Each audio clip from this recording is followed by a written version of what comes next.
चलिए। ठीक है। सबसे पहले तो स्वागत है आपका हमारे पीसीएस मंत्रा के प्लेटफॉर्म पे एक बार फिर से। और बहुत बहुत बधाई और शुभकामनाएं आपको। आपने पीसीएस में जो झंडे बुलंद किए हैं, न सिर्फ अपने परिवार के, अपने क्षेत्र के, बल्कि हम सभी को बहुत गर्व है आप पे। पीसीएस मंत्रा की टीम को बहुत बहुत धन्यवाद, और जो भी श्रोता सुन रहे हैं उन्हें भी बहुत बहुत धन्यवाद। पीसीएस मंत्रा टीम से भी मैं इंटरव्यू के समय जुड़ा रहा हूँ और काफी मुझे लाभ मिला। बहुत बहुत। और निशान जी, देखिए होता क्या है कि कुछ सफलताएं ऐसी होती हैं जो सिर्फ एक दो व्यक्तियों की नहीं होती हैं, वो एक बड़े तबके की होती हैं, बड़े समाज की होती हैं। और आप उनमें से एक हैं। बहुत से लोगों को आपने मोटिवेट किया, बहुत से लोगों के कॉल आए, पूछे कि हमको स्ट्रेटजी जाननी है, तमाम चीजें जाननी है। तो निशान जी, एक लंबी यात्रा आपने इस दौरान तय की होगी, तो मैं ये जानना चाहता हूँ कि कुछ अपने बारे में कुछ बेसिक्स बताइए, और कहाँ से पढ़ाई हुई आपकी, कैसे आपने पढ़ाई की। मैं उत्तर प्रदेश के झांसी जनपद का रहने वाला हूँ। मैंने बुंदेलखंड डिग्री कॉलेज से बीकॉम किया। इसके बाद मैं जी दिल्ली प्रिपरेशन करने के लिए आया, और लॉकडाउन के समय मैंने आपदा को अवसर में बनाते हुए हार्वर्ड यूनिवर्सिटी से बुद्धिज्म पर भी एक कोर्स किया। और इसी समय लगातार 3 बार पीसीएस के पेपर हुए, यूपी पीसीएस 2018, 2019 और 2020। और सभी लोगों जी। के आशीर्वाद से और अपनी मेहनत से मैं भाग्यशाली भी रहा कि तीनों में मुझे सफलता प्राप्त हुई। 2018 में मेरा सिलेक्शन जी district audit officer and assistant director finance के पोस्ट पर हुआ। 2019 पर मैं नायब तहसीलदार बना, और 2020 जी। में मेरा finally selection deputy collector SDM हुआ। वाह। कब आपने ये सोचा था कि हमें सिविल सर्वेंट बनना है, एसडीएम बनना है, आईएएस बनना है? कब ये आपने सोचा था? ये कब बचपन में पहली बार विचार कब आया था आपको? बचपन से ही अच्छा लगता था। एक बार 26 जनवरी पे जब मैं राष्ट्रीय प्रोग्राम में शामिल था, चूंकि मुझे स्काउट गाइड में भी राष्ट्रपति और राज्यपाल दोनों से पुरस्कार मिला है, तो मैं अग्रिम पंक्ति पे रहता था। और जब मैं ऑफिसर्स को देखता था, जी एसडीएम सर को, डीएम सर को, तो बहुत अच्छा लगता था। जी। जी और मैंने देखा कि ये लोग जीवन में काफी परिवर्तन ला सकते हैं, समाज जी। में विविधतापूर्ण काम कर सकते हैं। तो हमेशा से सिविल सेवा ने मुझे जी आकर्षित। जी। जी। Okay okay. जैसे अमूमन होता क्या है कि हम लोग जब ग्रेजुएशन में रहते हैं, पोस्ट ग्रेजुएशन में रहते हैं, तो पीजी तक लगभग आते आते या यूजी के बाद ही बहुत से लोगों की स्ट्रेटजी चेंज हो जाती है। जैसे बहुत से लोग शुरुआत में सोचते हैं साइंटिस्ट बनेंगे, एस्ट्रोनॉट बनेंगे, टीचर बनेंगे, पुलिस में जाएंगे, आर्मी में जाएंगे। तो हम हर व्यक्ति के जिंदगी में इस तरह के दौर आते हैं। तो आपको कब लगा कि नहीं, अब हमको सिविल सर्विस की तैयारी शुरू करनी चाहिए, और आपने कब से तैयारी शुरू की अपनी? एक्चुअली 2014-15 में मेरा सिलेक्शन एक्साइज इंस्पेक्टर की पोस्ट पे भी हुआ, स्टैटिस्टिकल ऑफिसर के पोस्ट पे भी हुआ। तो उसी अच्छा। समय मुझे लगा कि ओके। मुझे और ज्यादा बेहतर काम करना चाहिए। मैं अगर पढ़ाई और बेहतर तरीके से करूं, तो मैं इन पदों को भी प्राप्त कर सकता हूं। और जी। उसके बाद मैंने इस क्षेत्र में अपनी तैयारी स्टार्ट की, और मुझे लगातार सफलता मिली। ओके।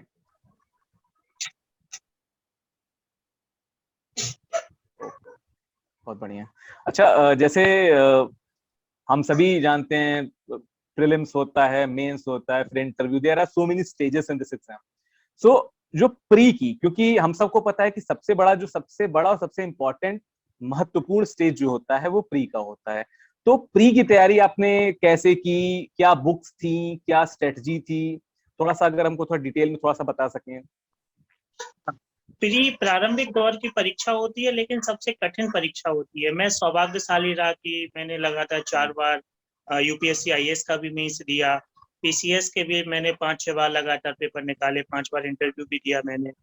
तो प्री में मुझे लगता है कि क्वांटिटेटिव स्टडी करनी चाहिए, ज्यादा से ज्यादा चीजों को मैं कवर करना चाहिए। डेली एक प्रैक्टिस सेट लगाना चाहिए। कई बार हम लोग लगातार तैयारी करते हैं, बहुत मेहनत से पढ़ते हैं, लेकिन एग्जाम में क्वेश्चंस गलत हो जाते हैं, या हम लोग कॉमन सेंस का यूज नहीं कर पाते हैं, या जो हम लोगों का एक कंसोलिडेटेड नॉलेज है, जो हमने बातचीत के दौर में देखा है, न्यूज में देखा है, वो उसका यूज नहीं कर पाते। तो मुझे लगता है इन सब पक्षों पर ध्यान देते जी हुए जी। हम प्री आराम से क्वालिफाई कर सकते ओके। कोई विशेष कुछ किताबें आपको याद हो रही हो जिनको आपने पढ़ा हो, या कोई कुछ इस तरीके की कुछ जो मतलब अमूमन एस्पिरेंट्स जानना चाहते हैं उसके बारे में? बिल्कुल। तो प्री के लिए मुझे ये लगता है कि रामचरण शर्मा की एंशियंट हिस्ट्री की बुक, और सतीश चंद्रा की मध्यकालीन भारत की इतिहास की किताब आती है, और मॉडर्न इंडिया में स्पेक्ट्रम, ये तीनों बुकों को अच्छे से कर लें हम लोग तो 80 to 90% क्वेश्चंस प्री में यहाँ से मिल जाते हैं। ज्योग्राफी में एनसीईआरटी की बुक सबसे अच्छी है, और चूंकि संकल्पनात्मक विषय है और बहुत ही अच्छे से प्रेजेंट करते हुए समझाया गया है। पॉलिटी के लिए लक्ष्मीकांत बहुत अच्छी बुक है, और एक एनसीईआरटी आती है, एनसीईआरटी के माध्यम से इसका हम अच्छा अवबोध कर सकते हैं। साइंस और साइंस टेक के लिए हम करंट अफेयर्स अच्छे से करें, और 9th और 10th क्लास की जो एनसीईआरटी आती है, तो ज्यादातर प्रश्न पूछने का सोर्स एनसीईआरटी रहता है, तो एनसीईआरटी से हम बेहतर कर सकते हैं। कल्चर के लिए एक नितिन सिंघानिया की और विजय बेद सर के नोट्स आते हैं, तो मुझे लगता है कि 80 to 90% हम लोग वहीं से कवर कर लेते हैं, और आईएएस के पेपर में या पीसीएस के पेपर में हम 50 to 60% लाते हैं, तो हम लोगों का प्री क्वालिफाई। ये सोर्स मैंने यूज किए हैं। जी जी जी। अच्छा, ओके। अच्छा, आपने बताया भी कि थ्रू आउट आपका सिलेक्शन भी हुआ, और अब लगातार आप मेंस भी दे रहे थे, आईएएस के और यूपीपीसीएस दोनों के ही। एक बहुत बड़ा इशू आता है टाइम मैनेजमेंट का, तो वो आपने कैसे मैनेज किया टाइम मैनेजमेंट? शुरुआती दौर में मैंने भी अन्य विद्यार्थियों की तरह यहाँ पे संघर्ष किया, और मैं भी नहीं सोच पाया कैसे करना है। फिर मैंने अपने सीनियर्स से बात की, और मैंने खुद भी चिंतन मनन किया, आत्ममंथन किया। फिर मैंने एक रणनीति अपनाई कि मैंने अपने दिन को 3 भागों में बांटा। एक में मैं अपना वैकल्पिक विषय पढ़ता था। मेरा वैकल्पिक विषय चूंकि इतिहास था, तो वो pre mains, interview, general study सब में काम में आता है। दूसरे में मैं सामान्य अध्ययन पढ़ता था, और तीसरा पोर्शन मैंने अपने दिन का निकाला करंट अफेयर्स की। तो डेली जो भी न्यूज़पेपर में करंट अफेयर्स आता था, दैनिक जागरण में, द हिंदू में, मैं उसे नोट डाउन करता। इस तरह मैंने टाइम मैनेज जी। Okay okay okay. अच्छा, स्टिल मैं कहता हूँ कि हम सब ऐसे समाज से आते हैं जहाँ पे सिविल सर्विसेज को बहुत ही इज्जत प्राप्त है, और निश्चित तौर पे जो काम होते हैं वो होते भी बहुत ही जिम्मेदारी वाले होते हैं। इस तैयारियों के दौरान आम एक जो एस्पिरेंट होता है, कुछ जैसे परीक्षा से जुड़ी या एग्जाम से जुड़ी बाधाओं के अलावा कुछ अन्य बाधाएं भी आती हैं, तो क्या कुछ अन्य बाधाओं का आपको सामना करना पड़ा, या कुछ ऐसी चीजें जो स्ट्रगल में अलग ही रोल प्ले की आपके जो असफलता के लिए? मुझे कई तरह की बाधाओं का सामना करना पड़ा, जैसे कि मेरा फैमिली बैकग्राउंड इस तरह का नहीं था। कुछ लोग अच्छे फैमिली बैकग्राउंड से होते हैं, तो उन्हें एकेडमिक हेल्प मिल जाती है, कॉम्पिटिटिव हेल्प भी मिल जाती है। कुछ मेरे साथ फाइनेंशियल क्रंचेस भी थे, तो फाइनेंशियल क्रंचेस में मेरे मामा जी हैं, मेरे मामा जी ने काफी हेल्प की, और मेरे भाई हैं, मेरे मौसी जी के लड़के हैं, तो सब लोगों ने मुझे हमेशा से सपोर्ट किया कि मतलब थोड़ा फाइनेंशियली हम लोग देख लेंगे, और आप मेहनत करिए। तो यहाँ पे बाधा का सामना करना पड़ा। और मुखर्जी नगर में, राजेंद्र नगर में, इलाहाबाद में विद्यार्थियों को बहुत प्रॉब्लम होती है, यहाँ लैंडलॉर्ड्स के साथ, यहाँ के साथ। तो उन सब समस्याओं का सामना मुझे करना पड़ा, लेकिन मैंने कहा कि ये समस्या नहीं, मैंने इन्हें चुनौती के रूप में देखा और इनका सामना। जी जी। वही वो कहावत है कि बाधाएं इतनी आई कि आसान हो गई। तो अच्छा, 2018 से जो मेंस का पैटर्न था वो आपने देखा यूपीपीसीएस का, वो आईएएस के समकक्ष हो गया कि 4 पेपर जीएस के होने लगे, ऑप्शनल एक था, और हिंदी और एसए का तो वैसा ही था। तो ये जो पैटर्न में बदलाव हुआ, आप इसके पहले और इसके बाद के जो पैटर्न में बदलाव हुआ, इस बदलाव को कैसे देखते हैं? और इसके साथ ही मैं एक और उत्तर आपसे चाहूंगा कि जो नया पैटर्न था, इसमें मेंस की तैयारी आपने किस प्रकार से की? क्या स्ट्रेटजी थी या क्या किताबें थी? तो पहला हमारा प्रश्न ये था कि क्या बदलाव आपको लगा और आपने तैयारी कैसे की? मैंने बदलाव सबसे बड़ा ये था कि पहले जीएस में ऑब्जेक्टिव 2 पेपर आते थे, पेपर 1 और पेपर 2। और न्यू पैटर्न में यूपीएससी के थ्रू 4 पेपर इंट्रोड्यूस हुए, GS mains paper 1, GS mains paper 2, GS mains paper 3, GS 4 ethics का, और 2 ऑप्शनल हुए। पहले 2 ऑप्शनल होते थे, अब 1 ऑप्शनल हुआ। और उसके बाद हिंदी और ऐसे तो ज्योग्राफी होता। तो मुझे लगातार मैं मेंस दे रहा था, 4 यूपीएससी के भी मेंस मैं दे चुका था इस पैटर्न पे, मेरे नोट्स वगैरह भी तैयार थे। तो उसके बाद मैंने क्या किया, शुरुआती दौर से एक एक पॉइंट का मैंने हैंड रिटन नोट्स बनाया। नोट्स के लिए मैंने प्रमाणिक बुकों का अध्ययन किया। उसके बाद गूगल से भी मैंने कुछ टॉपिक्स देखे और उन्हें अपनी कॉपी पे नोट डाउन किया। जितने भी प्रीवियस ईयर में आए हुए क्वेश्चंस थे यूपीएससी में और यूपी में, दोनों का मैंने ड्राफ्ट आंसर उन्हीं नोट्स में प्रिपेयर किया। उसके साथ मैंने देखा कि जैसे एथिक्स में राजस्थान और एमपीपीसीएस में भी कुछ अच्छे क्वेश्चंस आए हुए, तो मैंने कोशिश की कि वहां से भी मैं प्रिपेयर कर सकूं।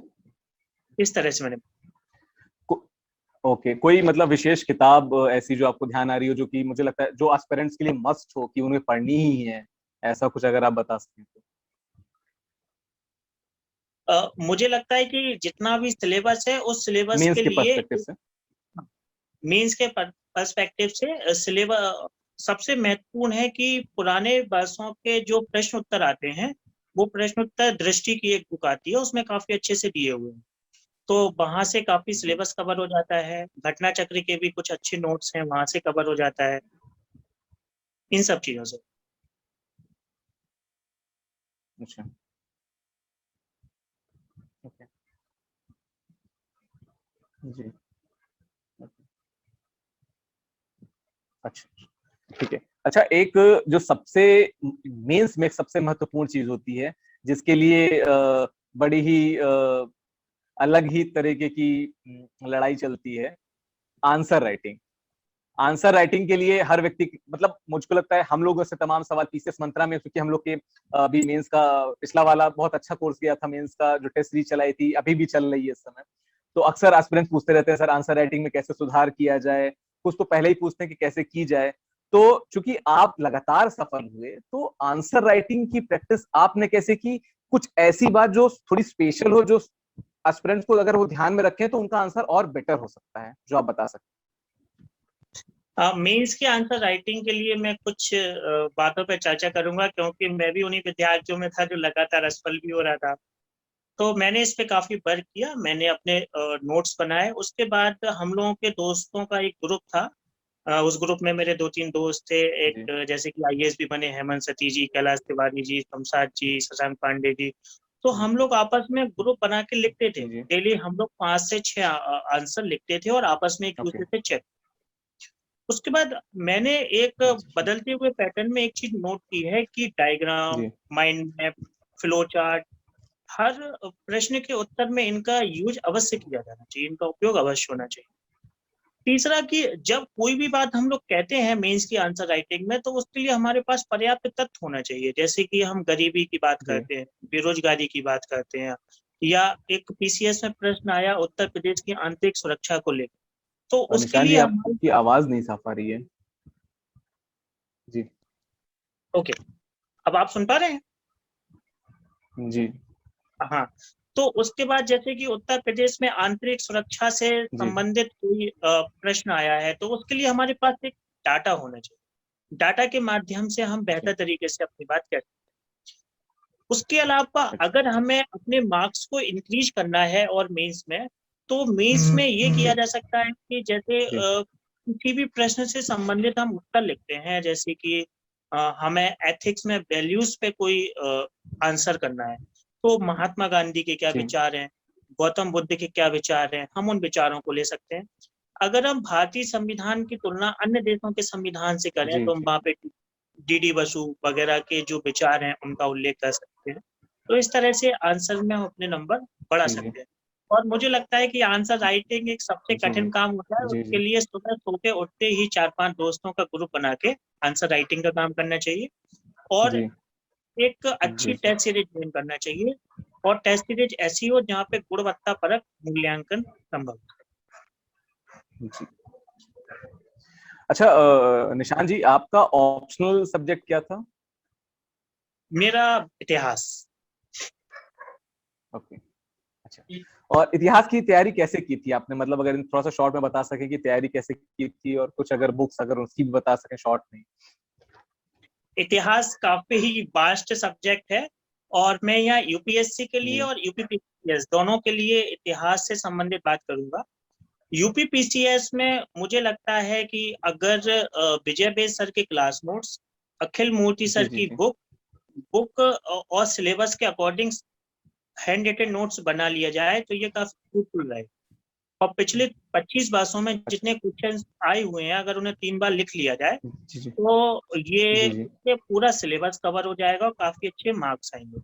उसके अलावा अगर नंबर को इंक्रीज करना है, नंबर को और ज्यादा बढ़ाना जी है, तो जी एक कॉपी में एक एक्स्ट्रा कॉपी बनाते हुए उसमें जितने भी डायग्राम होते हैं, जैसे कि दिलबर नागर बेहतर शैली के मंदिर का डायग्राम है, स्तूप का डायग्राम है, और फ्रांसीसी जी जी क्रांति जी के जो मित्र हैं, इटली के एकीकरण है, उनका एक डायग्राम बना लिया जाए, कुछ तथ्यों को लिख लिया जाए। जी कुछ संदर्भिका ग्रंथ होते हैं कि जैसे कि रामचंद्र जी शर्मा जी ने ये कहा है, श्री नीलकंठ शास्त्री ने जी दक्षिण भारत के इतिहास में ये कहा है, तो इनसे हम अपने नंबर को इंक्रीज कर सकते हैं। और अगर मैं यूपीएससी की बात करूं जी जी तो यूपीएससी में जी मैं तो रजनीश राज सर से हिस्ट्री पढ़ा हूँ और काफी लाभदायक भी रहा मेरे। यूपीएससी में भी जी अच्छे मार्क्स थे, यूपीपीसीएस में भी लगातार मैं सिलेक्ट हुआ हूँ, 5 बार इंटरव्यू जी दिया हिस्ट्री जी में।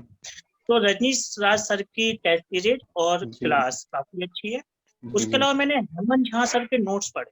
हेमंत झा सर के नोट्स यूपीएससी के लिए बहुत अच्छे हैं, और ओके अखिल मूर्ति सर की ओके बुक्स।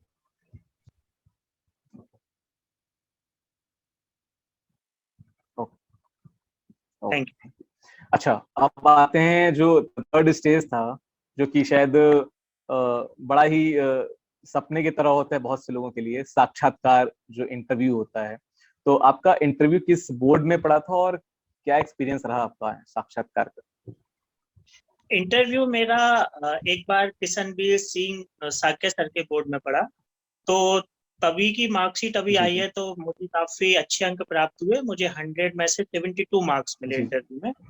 और क्वेश्चन वाह मुझसे हिस्ट्री के काफी क्वेश्चंस पूछे गए, मुझसे बुंदेलखंड के क्वेश्चन पूछे गए, मुझसे कुछ अच्छा गवर्नेंस संबंधित क्वेश्चन पूछे गए, हाई कोर्ट से संबंधित क्वेश्चन जी जी पूछे जी गए। और जी मैं हार्वर्ड यूनिवर्सिटी से बुद्धिज्म पर एक कोर्स किया है, तो बुद्धिज्म पे काफी इंटरव्यू का 20 to 30% तो बुद्धिज्म पर ही चला। Okay okay. अच्छा, इंटरव्यू या साक्षात्कार में मतलब उसमें अच्छे अच्छे मार्क्स अगर किसी एस्पिरेंट को लाने हो, किसी प्रतियोगी को लाने हो, तो किन बातों का ध्यान रखना चाहिए, अगर शॉर्ट में आप बता सकें तो? इंटरव्यू का क्रक्स है honesty is the best policy. जो भी हम ईमानदार रहते हैं तो अच्छा मार्क्स मिलता है। हमें मौलिक रहना चाहिए और चीजों जी को जी बेहतर तरीके से प्रस्तुत करना चाहिए। जैसे कि मुझसे पूछा गया कि बुंदेलखंड में सूखे की समस्या है और सूखे की जी जी जी समस्या समाधान के लिए आप क्या करेंगे। तो मुझे लगता है कि इसका उत्तर हम पॉइंट में भी दे सकते हैं कि 1 2 3। और मैंने तो इस तरह से किया कि मैं सूखा आने के पूर्व ऐसे करूंगा, सूखे के दौरान ऐसे करूंगा, और सूखे के बाद इस तरह के कदम उठाऊंगा कि दोबारा सूखा ना आए या सूखे का प्रभाव कम से कम। तो जी बेहतर तरीके से अगर अच्छा हम अपने आंसर को प्रेजेंट करते हैं, लोकतांत्रिक जी जी शब्दावलियों का प्रयोग करते हैं, और कॉन्स्टिट्यूशनल में जो विचार व शब्द दिए गए हैं उनका प्रयोग करते हैं, तो निसंदेह अच्छा मार्क्स। ओके। अच्छा, जैसे तरंग के बारे में आपने बताया, आपकी स्ट्रगल भी हमने देखी और लगातार आपकी सफलताएं भी हमने देखी। इस दौरान, ये तैयारी के दौरान में वो कौन सी चीजें थी जो आपकी प्रेरणा या आपके हौसले को कायम रखे राजू ने? वो कौन सी बातें थी, वो कौन सी चीजें थी जिनको सोच के, जिनको देख के, जिनके बारे में विचार करके आपका हौसला बना रहा और आप लगातार सफलताएं प्राप्त करते रहे विभिन्न बाधाओं के बावजूद? मैं बचपन से ही समाज सेवा की फील्ड से काफी जुड़ा रहा। स्काउट गाइड में भी जैसे मुझे राष्ट्रपति और राज्यपाल पुरस्कार मिला, जी एनसीसी का भी मैं फुल सर्टिफिकेट जी होल्डर हूँ। जी जी जी तो मैं बचपन से ही समाज को जी मैंने जी बहुत गहरे तरीके से देखा, और मैंने देखा प्रशासनिक अधिकारी समाज में काफी परिवर्तन ला सकते हैं। दूसरा कि मेरे जी मदर जी फादर नहीं है, और उनका एक बचपन से ही सपना था कि मैं कुछ बेहतर कर सकूं। तो एक वो भी मेरे ऊपर नैतिक जी जिम्मेदारी थी कि मैं उनका नाम रोशन करूं, सपनों को पूरा करूं। और मुझे लगता है कि जी जी जी जी भारत जी में जी जो प्रशासनिक सेवाएं होती हैं, वो प्रशासनिक सेवाएं लोगों के जीवन जी में परिवर्तन ला सकती हैं, और वास्तविक खुशी व्यक्ति को तभी मिलती है कि जब वो किसी की जी, मदद करती है बिल्कुल तो बिल्कुल बिल्कुल। और खासकर वो व्यक्ति जब स्ट्रगल के इस दौर से गुजरा हो, उसने वो बारीकियां समझी हो, सूक्ष्म बाधाओं को झेला हो, तो जाहिर सी बात है कि वो हर उन चीजों का सामना कर सकता है और सुधार भी ला सकता है भविष्य में प्रशासन में। अच्छा, बिल्कुल। मैं एक एक छोटा सा एक और आपसे से, हाँ सर, जी जी मैं जी एक उदाहरण की जी चर्चा करना चाहूंगा कि मैं भारत के सौभाग्यशाली व्यक्तियों में से हूँ कि महामहिम राष्ट्रपति डॉक्टर जी, अब्दुल कलाम जी से मुझे पुरस्कार मिला। और जब मैंने वाह, एथिक्स के अध्ययन में जब डॉक्टर अब्दुल कलाम को पढ़ा तो मैंने देखा किस तरह से वो साइकिल से न्यूज़पेपर बांटते थे, और उन्होंने इतनी लंबी यात्रा की कि जी जी जी, भारत को स्पेस बहुत में लंबी, न्यूक्लियर में एक महाशक्ति बना के उन्होंने उभारा। तो मुझे लगा कि इस तरह के बिल्कुल परिवर्तन बिल्कुल। आप दोनों के लिए एक वो कहावत है कि होनहार वीरवान के हो चीखने पात, तो शुरुआत से आपने भी अपने क्या कहते हैं सारे सिम्टम्स दिखे कि भाई ये टॉपर है बंदा, आईएएस राष्ट्रपति से मिल रहा है, स्काउट में है, सेवा भावना है, कलाम आपके क्या कहते हैं प्रेरणा स्रोत थे ही। ठीक है। अच्छा, एक छोटी सी बात जो थोड़ी सी टेक्निकल हो सकती है कि वो कौन सी बातें हैं जो एस्पिरेंट्स को नहीं करनी चाहिए तैयारी के दौरान, प्रतियोगियों को नहीं करनी चाहिए?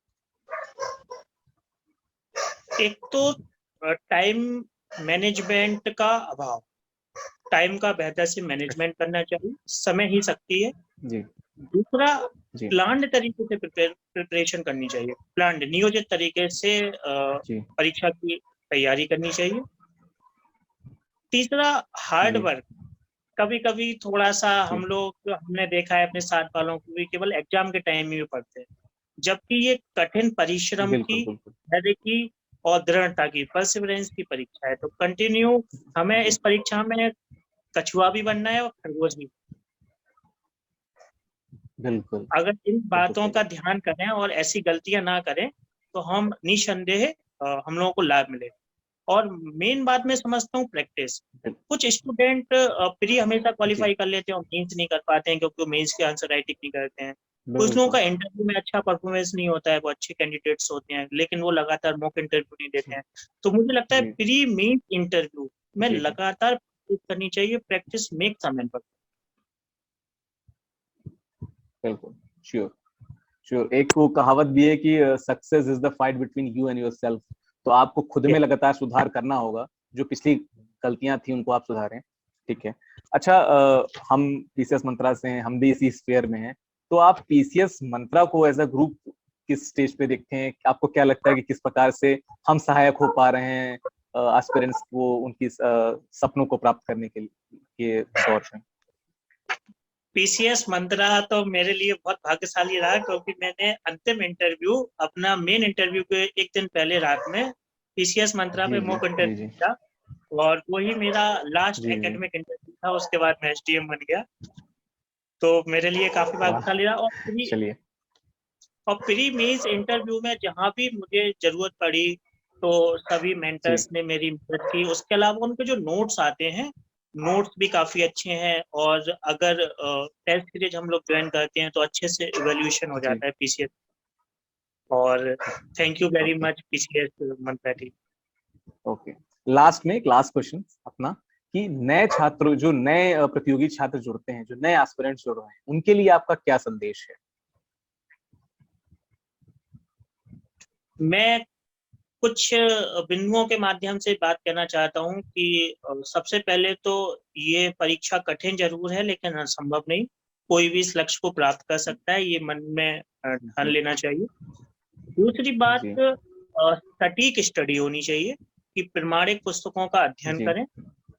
और इस क्रम में इस बात जी को याद रखें कि 10 किताब को एक बार ना पढ़ते हुए एक किताब को 10 बार पढ़ें। और जो हमारे उपनिषद और पुराणों में लिखा है कि बिल्कुल चिंतन मनन अवश्य करें। बिल्कुल सभी किताबों का नोट्स बना लें ताकि एग्जाम के दिन हम लोग बेहतर तरीके से उसे जी प्रेजेंट करें।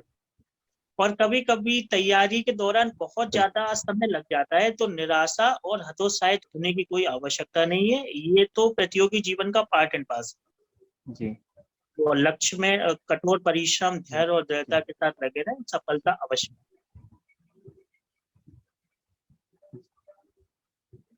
कुल मिला के चिंतन करें, चिंता ना करें। बिल्कुल।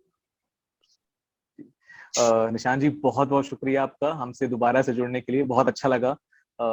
आपकी एक बार फिर से आपकी सफलता के लिए आपको बहुत बहुत शुभकामनाएं। हम सब चाहते हैं कि हमारा समाज ऐसे ब्यूरोक्रेट से जुड़ा रहे, से ऐसे ब्यूरोक्रेट से लब्ध रहे जो इतने एक्सपीरियंस हैं और इस ध्रुव बाधाओं का सामना करके हमारे सामने आए हैं। तो आशा है कि आप हमारे प्रशासन में एक अनमोल हीरे, एक नग, क्या कहते हैं उसको, एक जैसे कहते हैं ना, कोहिनूर हीरे के तौर पे साबित हो प्रशासन में। तो बहुत बहुत आपको बधाई, शुभकामनाएं और शुक्रिया हमसे जुड़ने के लिए। Thank you. PCS Mantra team को बहुत बहुत धन्यवाद। और जो भी परीक्षार्थी तैयारी में पूरे तन मन धन के साथ लगे हैं, उन्हें ऑल दी वेरी बेस्ट। जी, thank you. Thank you so much, thank you, okay.